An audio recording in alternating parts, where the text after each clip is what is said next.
বিদগ্ধ আলোচকবৃন্দ, অতিথিবৃন্দ এখানে যোগদান করে এই অনুষ্ঠানকে সুন্দর এবং সাফল্যমণ্ডিত করেন এবং গড়ে তোলেন। সেই জন্য আমরা অনেক আনন্দিত এবং ধন্যাতিধন্য। আমরা নিতাইগড়ের কাছে প্রার্থনা করি এইভাবে তাদের পরিবারবর্গ, গ্রামবাসী, ভক্তবৃন্দ যাতে সকলের চরণ ধূলি লাভ করে তারা শ্রীমৎ নিত্যানন্দ প্রভুর এই মহোৎসব অনুষ্ঠান চালিয়ে এবং নিত্যানন্দের কৃপা লাভ করে তাদের জীবনকে ধন্য এবং সার্থক করতে পারে। তো সেই সাথে আমরা একটা প্রার্থনা করব। আপনারা অনেকেই চিনেন এবং অনেকেই জানেন আমাদের এই গোপালগঞ্জ মাদারীপুর অর্থাৎ এই দক্ষিণবঙ্গের একজন বিদগ্ধ ভাগবত বক্তা এবং পণ্ডিত যার নাম ধীরেন্দ্রনাথ বারুড়ি মহাশয়। তো তিনি অসুস্থ লীলা করছেন, যার কারণে তিনি আমাদের মাঝে আজকে আসতে পারেননি। তো আমাকে একটু আগে একজন ভক্ত বললেন যে তার জন্য একটু প্রার্থনা করার জন্য। তো আমরা তার আশু আরোগ্য কামনা করে, সুস্থতা কামনা করে আমরা সবাই তার জন্য প্রার্থনা করব এবং তিনি যাতে সুস্থ হয়ে আবার এই সাধু সঙ্গে ভগবত কথা পরিবেশন করে ভগবানের সেবায় যুক্ত থাকতে পারেন, সেই জন্য আমরা তার সুস্থতা কামনা করে একবার পঞ্চদত্ত হরিনাম করব। জয় শ্রীকৃষ্ণ চৈতন্য প্রভু নিত্যানন্দ শ্রী অদ্বৈত গদাধর শিবাসাদি গৌর ভক্তবৃন্দ। হরে কৃষ্ণ কৃষ্ণ কৃষ্ণ হরে হরে, হরে রাম রাম রাম হরে হরে। প্রভুপাদ কি। তো শ্রীমৎ নিত্যানন্দ প্রভুর অনেকে অনেক সুন্দর কথা বলছেন। তো আমি পিছনে বসে অনেকের আলোচনা শুনছিলাম, ভালো লাগছিল।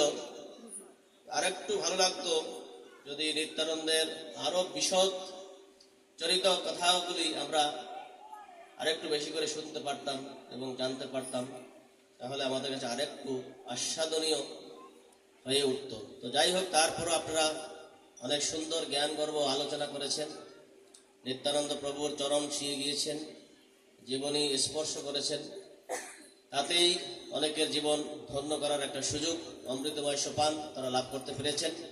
সেই জন্য সকল আলোচক ভক্তবৃন্দকে আমরা কৃতজ্ঞতা এবং ধন্যবাদ জানাই এবং ঢাকা কেন্দ্রীয় নামের পক্ষ থেকে সকলকে বিশেষ কৃতজ্ঞতা এবং ধন্যবাদ জানাই যে প্রতি বছর তারা এইভাবে অনেক কষ্ট করে, অনেক পরিশ্রম করে এই সেবার, ভক্ত দর্শন, ভক্ত সেবার, ভক্ত সঙ্গের এই মহোৎসবের আয়োজন করে থাকেন।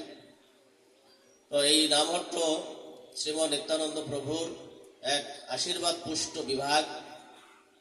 তো এই আন্তর্জাতিক কৃষ্ণ ভাবনামৃত সংঘ ইস্কনের বিশেষ প্রচার বিভাগ, এই নামহট্ট প্রচার এবং নামহট্ট শাখা আমাদের এই গোপালগঞ্জ মাদারীপুর তথা সারা বাংলাদেশে, সারা ভারতে এবং বহির্বিশ্ব এই নামহট্ট প্রচারের মধ্য দিয়ে শ্রীমৎ নিত্যানন্দ প্রভুর কৃপা করুণা লাভ করে অনেক বদ্ধ জীব, অধঃপতিত মানুষ তারা কৃষ্ণ ভাবনামৃত লাভ করে তাদের জীবনকে ধন্য এবং সার্থক করার সুযোগ পাচ্ছেন। তো এর মূলেই হলো শ্রীমৎ নিত্যানন্দ প্রভুর অশেষ করুণা এবং আশীর্বাদ। শ্রীমৎ নিত্যানন্দ প্রভু, যার নামের অর্থ হলো নিত্য আনন্দ।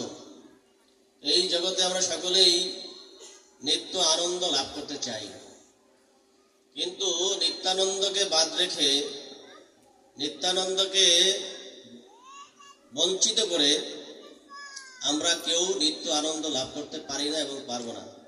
এই কথাটা আমাদেরকে ভালো করে বুঝতে হবে। সকলেই নিত্য আনন্দ চায়, কেউ নিরানন্দ চায় না, কিন্তু আমরা আমাদের স্বভাব দোষে, কর্মদোষে এই শ্রীমৎ নিত্যানন্দ প্রভু শ্রী রাতুল চরণ বহির্ভূত হয়ে আমরা বহির্মুখী চিন্তা ভাবনা মনোবাসনা করে আমরা আমাদের সেই নিত্য আনন্দ বাদ দিয়ে আমরা নিত্য নিরানন্দ আমরা ভোগ করে চলেছি। এই নিরানন্দের মাঝে আমরা যদি শ্রীমৎ নিত্যানন্দ প্রভুকে